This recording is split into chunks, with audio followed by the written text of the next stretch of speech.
teacher, student loudness, student intensity level of sound is I.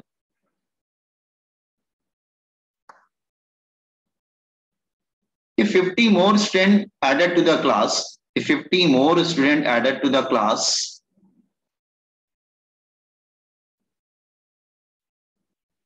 then intensity become double.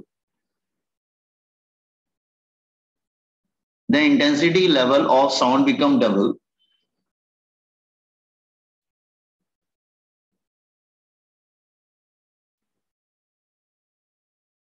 Find difference in loudness. In loudness. तो देखो ये भी बहुत difficult question नहीं है। जैसे सपोज को नीट के बच्चे थे, वो क्लास में टीचर नहीं था, बहुत शोर हो रहा था, और उसमें जेई के बच्चे भी और आ गए, और ज्यादा शोर बढ़ गया, तो आपको इनिशियल और फाइनल लाउडनेस में डिफरेंस चाहिए। तो डिफरेंस का फॉर्मूला मैं लिख देता हूँ, आप लोग फॉर्मूला यूज करके करें। L2 minus L1 is equal to 10 log base 10 I2 upon I1.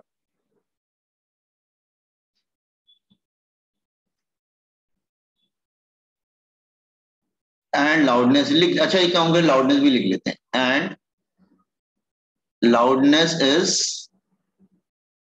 20 dB. In a classroom, in the absence of teacher, student intensity level of sound is I and loudness is 20 dB. If 50 more students added to the class, the intensity level of sound become double. Then the difference, no. Then the final loudness becomes, final loudness. Then final loudness become,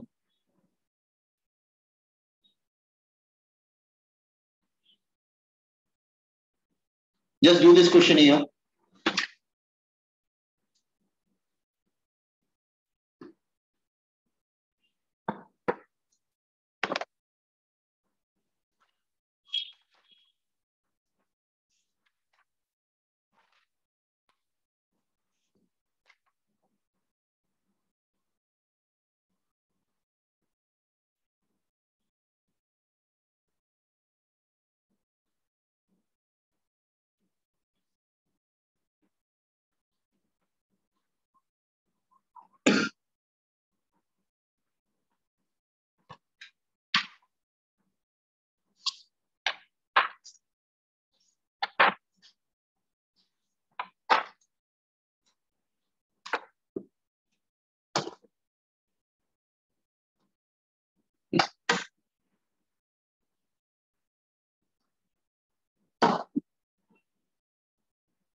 Yes?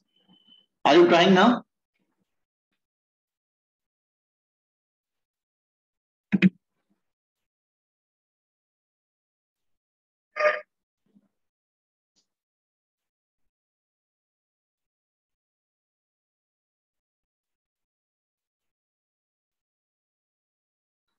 Anybody got answer?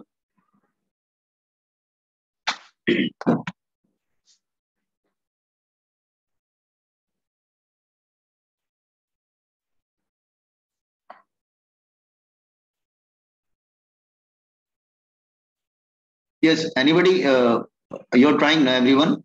बहुत मुश्किल नहीं, ये थोड़ा सा value रख के solve करो ना, हो जाएगा।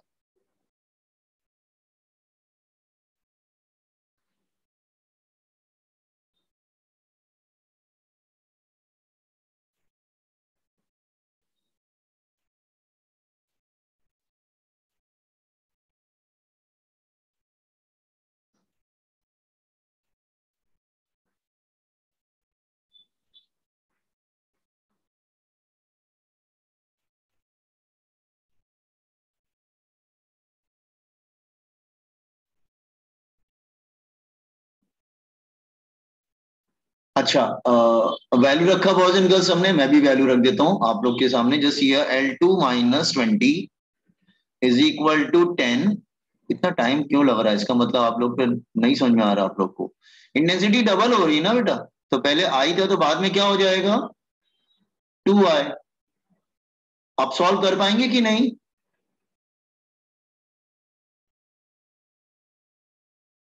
यस, तो 2 हो जाएगा। Yes boys and girls, log 2 की वैल्यू क्या होती है?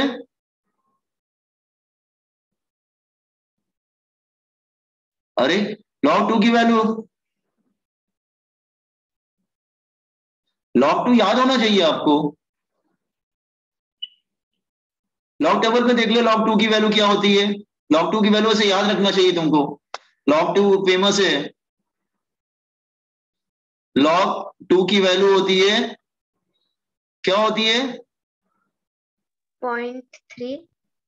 3010 है ना, तो 0.3 होती, करेक्ट 0.3 होगी।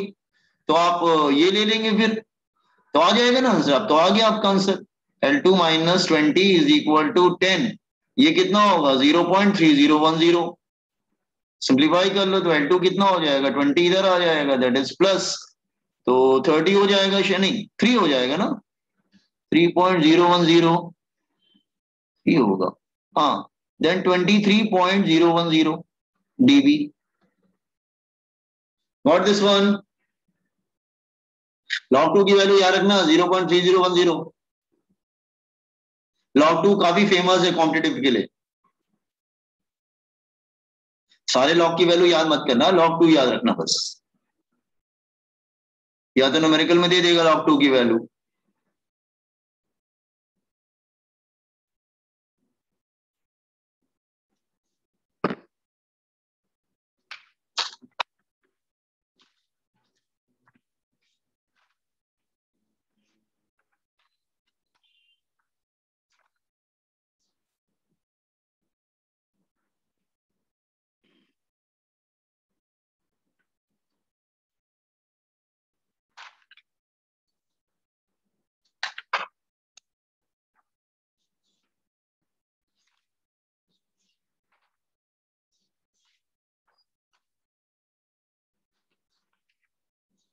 Done sir.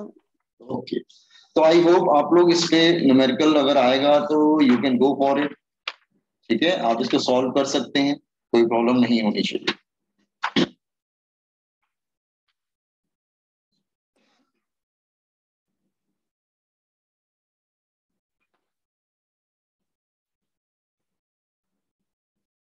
अच्छा, एक और होता है, जरा मुझे बताने दो। हाँ, एक क्वेश्चन और होता है, काफी पुराना क्वेश्चन है, ये बहुत बार आ चुका है in all the examination.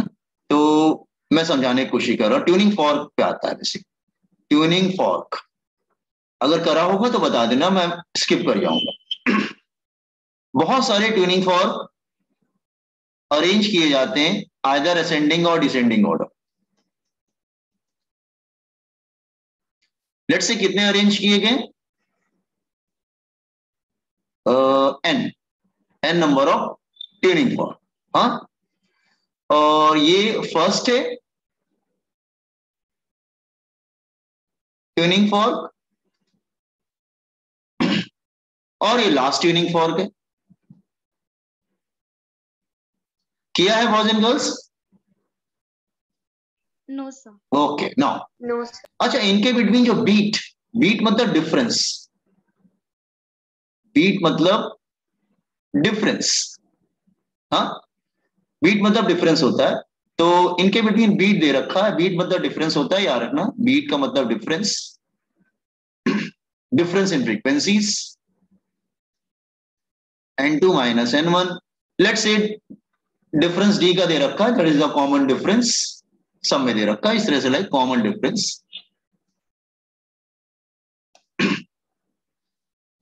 It's not working, एक सेकंड बेटा, किधर गया कर्सर, नहीं मिल रहा। हाँ, common difference D.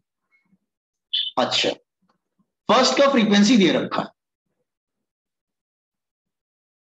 frequency of first one is given a, A for first, A letter first होता है तो मैं A ले लेता हूं, and the frequency of the last one is L.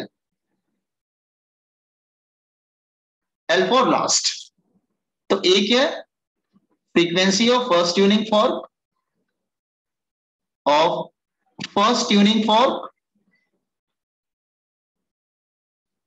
L क्या है? Frequency of last tuning fork.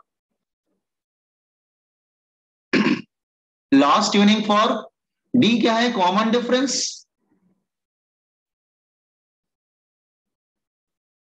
N क्या है? Number of tuning fork.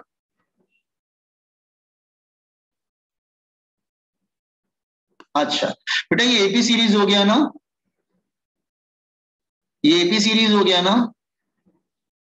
Yes sir. तो एपी सीरीज में nth टर्म का फॉर्मूला क्या होता था? 10th में पढ़ा होगा ना nth टर्म। हाँ ये था शायद। तो लास्ट क्या हो जाएगा? L is equal to A plus N minus 1 into D. लेकिन प्लस कब यूज करेंगे? जब वो असेंडिंग ऑर्डर में होगा। असेंडिंग मतलब if they are arranged in increasing order of frequency, arranged in increasing order of frequency, अगर वो increasing order में order of frequency। लेकिन अगर आपको मालूम है अगर डिक्रीजिंग ऑर्डर में होगा तो प्लस की जगह यहां पर क्या होगा? माइनस हो जाएगा। तो ये फॉर्मूला ध्यान रखना, कोई एक फॉर्मूला यूज करना, चाहे इंक्रीजिंग ऑर्डर चाहे decreasing order. Arrange in decreasing order of frequency.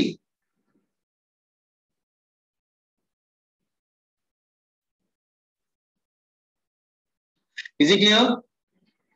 Formula copy करो जरा।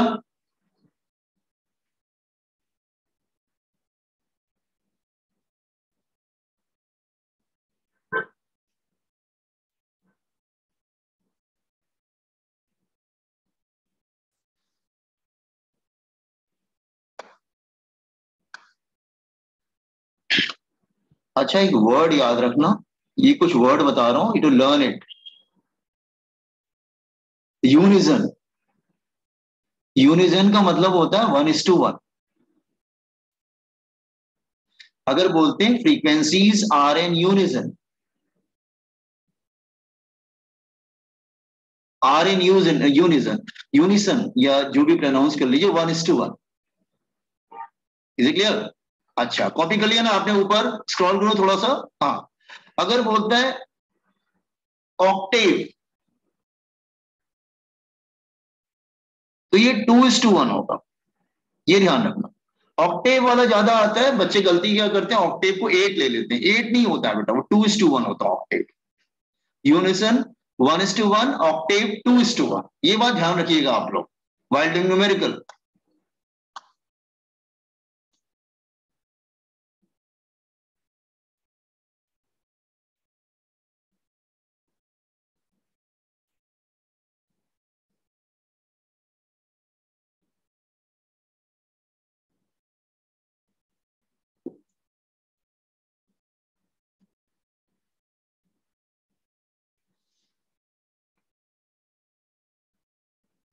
Done sir.